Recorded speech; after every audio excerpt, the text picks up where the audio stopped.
Live from... This is the Just End the Suffering podcast. For the win. Got it! Oh! He broke his ankle. Follow me to freedom. Y'all ready for this? Here's your host, Mike Phillips.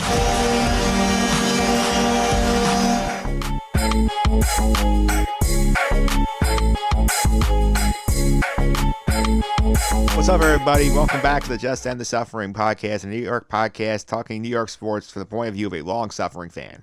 I'm your host, Mike Phillips. Got a little bonus coverage for you this week. We did a tennis podcast earlier in the week with Ben Rothenberg of the NCR Tennis Podcast. I'll be joined in just a second by Christopher Clarey, who covers tennis in the New York Times.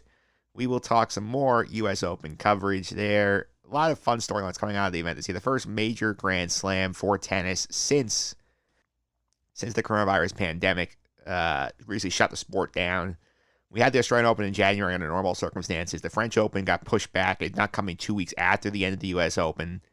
The Wimbledon got canceled for this year, pushed back to next year, and they had pandemic insurance. U.S. Open building a bubble around its site. Cincinnati tournament taking place this week. The U.S. Open itself taking place next week, all on the Arthur Ashe Billie Jean King National Tennis Center set up here. And it's going to be interesting to see what this looks like going forward. Now let's go ahead and welcome in Christopher Clarey to the podcast.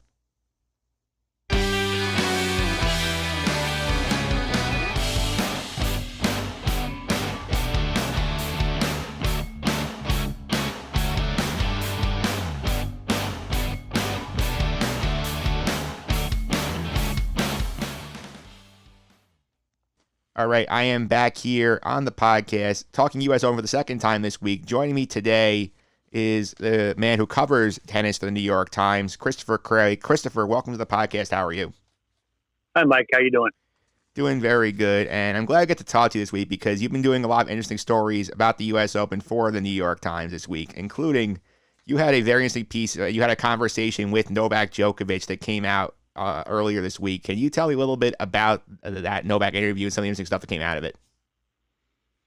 Well, it's just that Novak doesn't give many interviews at this stage of his career, and during this pandemic period, he's had a lot going on. I mean, he's done some great things for tennis and probably for his brand. Do you want to call it that, in terms of just donations and COVID relief and working hard for the players in tennis who don't make the kind of salary that he makes. And there are a lot of people that are kind of on the bubble in tennis that are on the edge of making it or not making it financially. And he's made some efforts to help them out. But on the flip side, he had some comments about vaccinations that caused a lot of raised eyebrows and about the healing qualities of emotions on water and different things like that. And then above all, he had this exhibition series in Serbia and Croatia that really turned into a bit of a fiasco with people testing positive, including himself and his wife, and not a lot of social distancing and images of them dancing in nightclubs. And just, it seemed really out of tune with the times in most of the world, even though in Serbia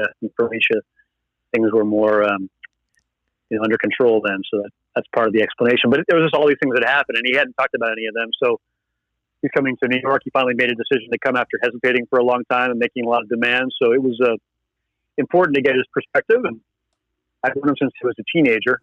As a journalist, covered him first at the Open and his very first U.S. Open when he was a teenager. So it's a long-standing connection. I've been to Serbia, where he's from, the mountains where he grew up, learned the game. So it was good to check in with him, and he didn't back away from everything. I think he apologized in some ways for what happened in Serbia, but he also tried to put it in context and said the intentions were good, and he explained some of his vaccination philosophies about the fact he wasn't against all vaccinations, more just for himself in terms of mandatory stuff. So it's a whole bunch of different topics. So it was really one of those interviews, and much better to do it in person, but in this era we can't get together, so it had to be by Zoom in his rented house in near New York, and he's here and he's getting ready to play the Western and Southern Open and the U.S. Open both. Yeah, he is, and I will say he's probably the biggest name on the men's side. And how big a deal do you think it is for the U.S. Open itself that he actually committed to come? Because I think it would have had a hard time selling to the casual audience without any of the big three there. I agree. I think it was huge, and I think that was part of the thing. I mean, I think in a normal year, if you would have had Federer, Nadal, and Djokovic, and missing Novak, okay. Big blow. He's number one player in the world. He's won 5 of the last 7 slams, 3-time champion in New York. But this year with Federer out with injury and Nadal deciding not to come, and really he's the only marquee men's player that's there. I mean, you can argue that I guess that Andy Murray is coming back from hip injury and he's going to be in the field, but hasn't really been front and center for a couple of years now. Novak's the man, and if he hadn't come, it would have been no doubt an asterisk on the men's U.S. Open this year, because you would have had one of the guys who've been regularly winning slams for the last 15 years in the field, and he's the number one guy by a fair bit right now, quite rightly. So huge thing for them, and I think that's probably why they played ball so much in all the demands and conversations and tried to accommodate him as much as they could. Yeah, they do need him for the TV audience, and I do think it'll be interesting seeing how this event plays without the fans there, because, as you know, somebody who's been there quite a bit, that the fans do add a lot to that atmosphere. The night matches at Arthur Ashe can become really crazy, really exciting, and not having them there, I'm really fascinated to see how it works for some of these players who like to play off of the crowd. Yeah, I mean, Novak's often not been the favorite in New York. Obviously, I remember the 2015 final against Federer as one of the most. I mean, tennis isn't like boxing or soccer or basketball or college football. I mean, but that was a very partisan crowd, to the point of being unfair, I thought, to him, and kind of hostile. So he's definitely faced a whole bunch of different things, and he does tend to feed off the energy, be it positive or be it negative, in a stadium. But I think it's interesting, having watched a fair bit now of these non-spectator tennis events, for the TV audience, because you have so much quiet during tennis matches anyway, if the angle of the camera is such that you can see the court and pick up a little bit of atmosphere from players themselves, you get quickly used to it. I don't think it's ideal. But obviously the idea of playing in Arthur Ashe Stadium, which is 20,000 plus, the biggest regular tennis stadium in the world, and also very vertical, if you can see that and you're in the stadium and you feel there's nobody there for a match, it's completely dead, no atmosphere. But if they frame it right on TV and you don't get that in your face all the time, I mean, the intensity of the matches is going to be there, no doubt. Having already watched WTA events on tour the last couple of weeks, the intensity's there. It's almost a more focused sort of vibe because the players are so much into themselves and they don't have any distractions. But if you sense that the stadium is empty, it's going to be, I think, a really bad atmosphere. Yeah, that's for sure. And another thing I read from you this week, talking about the U.S. Open bubble that they built for both the Western and Southern Open and the U.S. Open. I'm very intrigued to see how this plays out, because this is the first real, true bubble that tennis really has, with these two events taking place here. I did think it was interesting how they said they're only using some stadiums with, using the grandstand for the Western and Southern main events, and using Arthur Ashe and Louis Armstrong for the U.S. Open main events itself. I'm intrigued by that, seeing how they play this. Yeah, they're trying to do something that's so rarely done in tennis. I mean, you might have a Davis Cup match or a Fed Cup match in the same stadium you have a big tournament in, but to have back-to-back like this, two events that are separate identities and trying to create a different feel for them is going to be a real challenge, but that's one of the ways they're doing it. They're using the grandstand for the Western and Southern, and they won't use it for the U.S. Open. And not that on TV you're going to, I think, sense that as much, but I think that's their attempt to try to do that, and you'll have some different signage and everything else. But the most important thing really is the health and safety and the bubble and how it works. Early returns on it, there was obviously a positive test with a fitness trainer from Argentina earlier in the week. I'm sure that scared everybody. They seem to have locked that down. We'll see where it goes. But from what I hear, they've made a lot of efforts to keep, the players in a good spot, some good diversions, but pretty much under lock and key. And they got a lot of room to roam around in the grounds at the USTA Center there. So, it could be it's a risky thing in a way, but I feel like based on other sports and what they've managed to do with the NBA and soccer and different sports, I think they need to make the attempt to try to do it. And I guess the finances make sense, or enough sense, for the USTA to try to pull it off. Yeah, and they do have a bit of a challenge in their hands as well, because they do lose Federer and Nadal on the men's side. They don't have 6 of the top 10 women's players on that side. Do you think the lack of the star power will hurt this event a bit, or do you think the novelty being the first major back will sort of balance that out?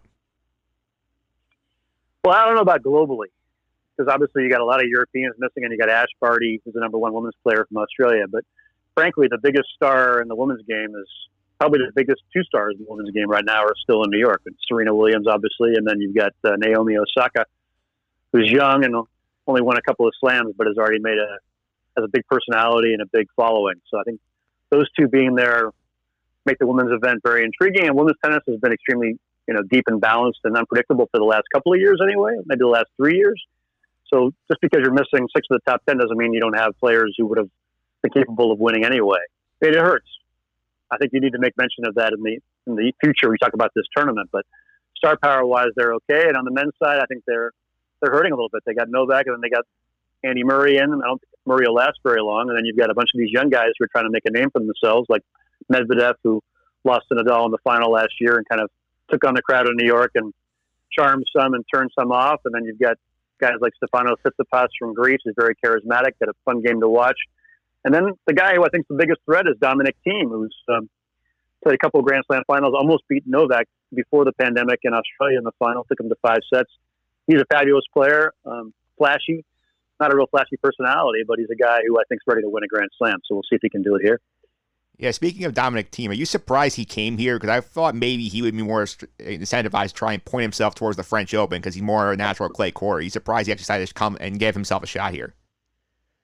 Yeah, I think he can play on anything, frankly. He's done well on grass even in some of the minor events. But, I mean, he obviously taking Novak to 5 sets on a hard court that's quite similar at the Australian Open to the one they use in New York is it means he's okay. And he beat Federer in the Indian Wells final last year on a hard court. So he can beat anybody, anywhere, anytime. And he also had a great match with Nadal, remember, a couple of years ago at the U.S. Open, another 5-setter on a hard court. So I think he feels his chances are good, and I think he was one of the guys who actually played the most exhibition tennis during the break, but a lot of events in Europe.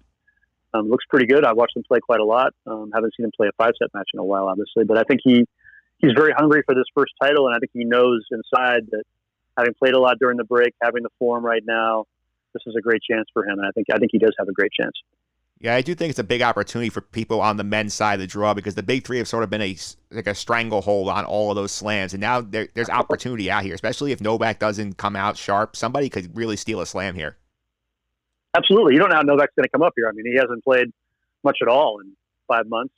He's 18-0 on the year. He started out the year in great shape, but in my view, I think just the fact that people are going to be coming back without having any best-of-5 set references for a while and not really any big competitive references, could be a little bit of an equalizer.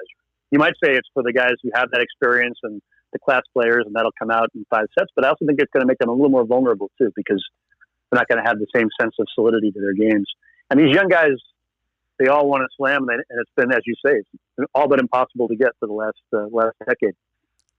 Yeah, that's true. I'll go to the women's side for a couple of minutes. I want to start with Serena Williams, who I mentioned on a conversation I had with Ben Rothberg of the NCR tennis podcast earlier this week. I feel like her committing to do this was the big deal for the USTA to actually go ahead and run the Open because she's the biggest name in women's tennis, and her commitment means a lot. And for her, this is sort of a big opportunity as well because she's been trying to get that 24th record-tying Grand Slam for a while. What do you think about her coming out here? Yeah, I was talking to Tracy Austin, former U.S. Open champion, earlier in the week, and I said, they're taking some big hits here with Simona Halep, number 2, out. They're missing 3 of the reigning 4 Grand Slam champions on the women's side. And Tracy goes, yeah, but the biggest hit would be not having Serena. And that's true.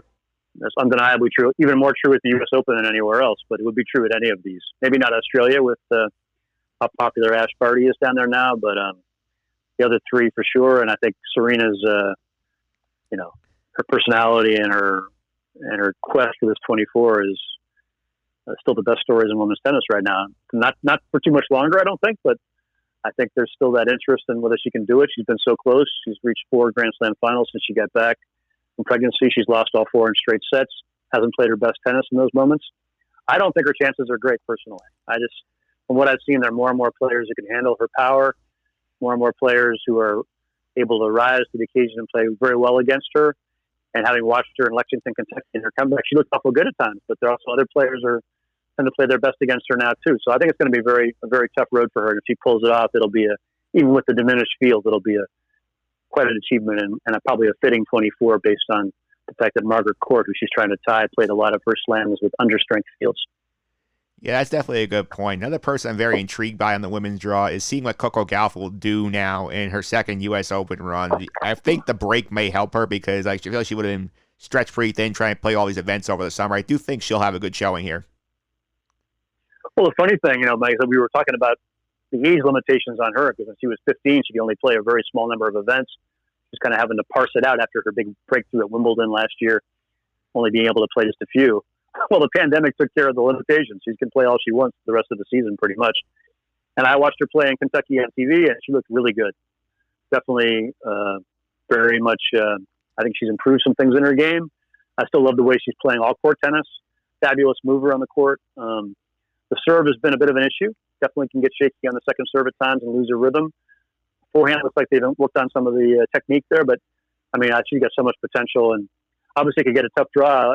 I'm not sure she'll be seeded. There's still a chance she could be seeded at the Open, but she probably won't be. And so that she could run into anybody in the early rounds. But I wouldn't want to play her right now. She's looking like she's winning every day.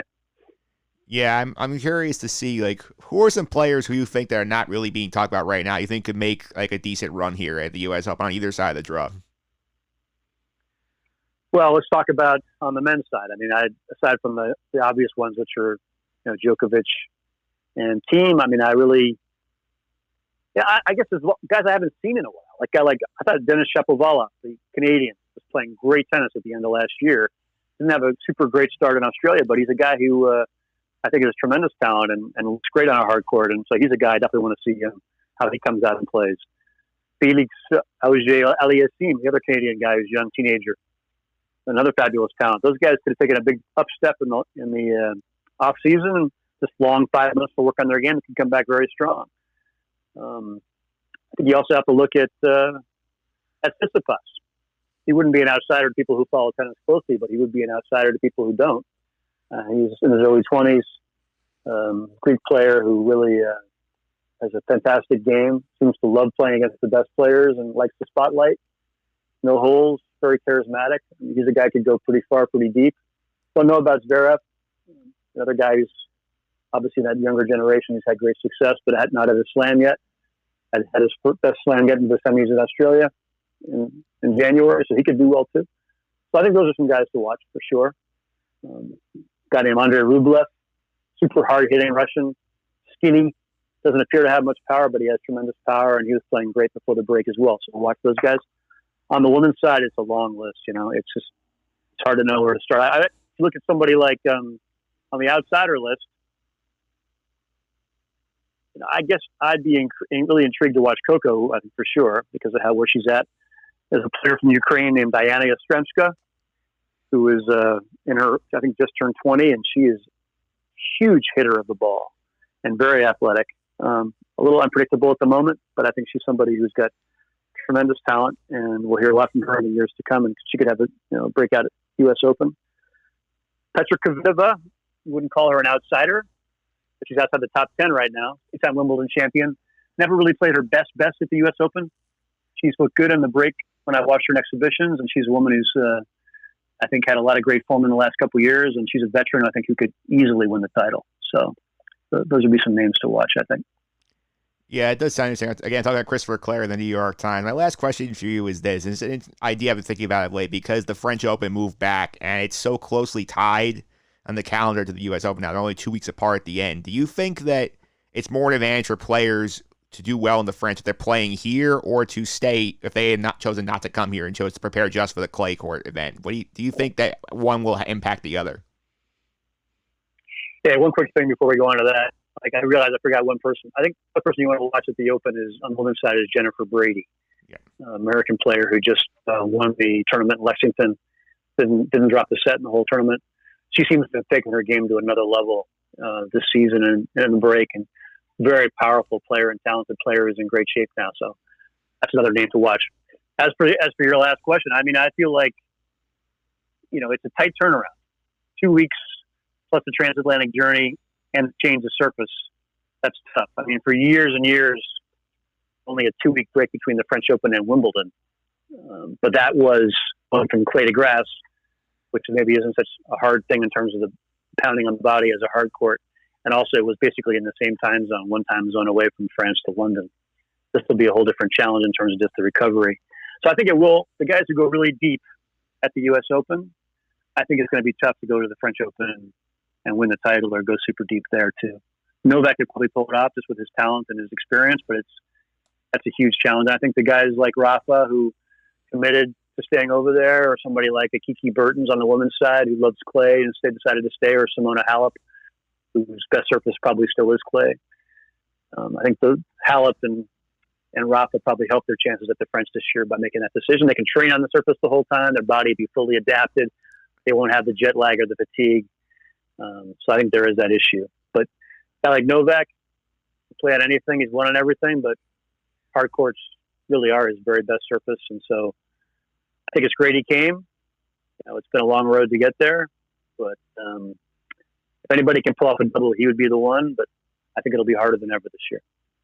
All right, Christopher Clarey of the New York Times. Thank you for taking the time to do this today. I really appreciate it. Before I let you go, how can people follow you on social media and keep up with your coverage of tennis in the New York Times? Yeah, I hope everybody follows along. It's great to talk to you, and I really appreciate the time. It's a real pleasure. All right, folks, and there you have it. That was Christopher Clarey from the New York Times. You can follow him on Twitter. He is at Christoph Clarey, ChristopHClarey on Twitter. I will put that in the show notes, as well as a link to his great story with Novak Djokovic.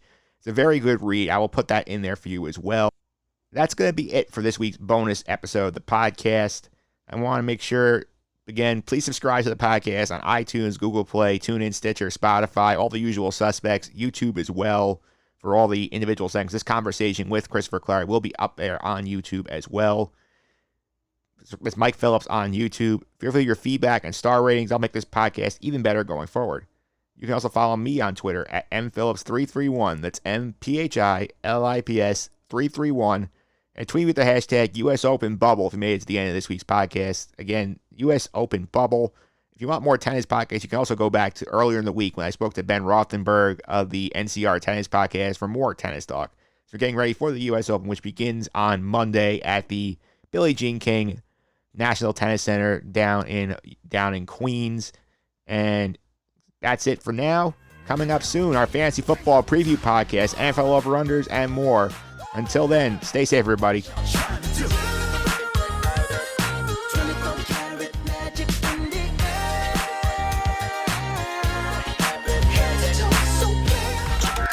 This has been the Just End the Suffering podcast. I'm out.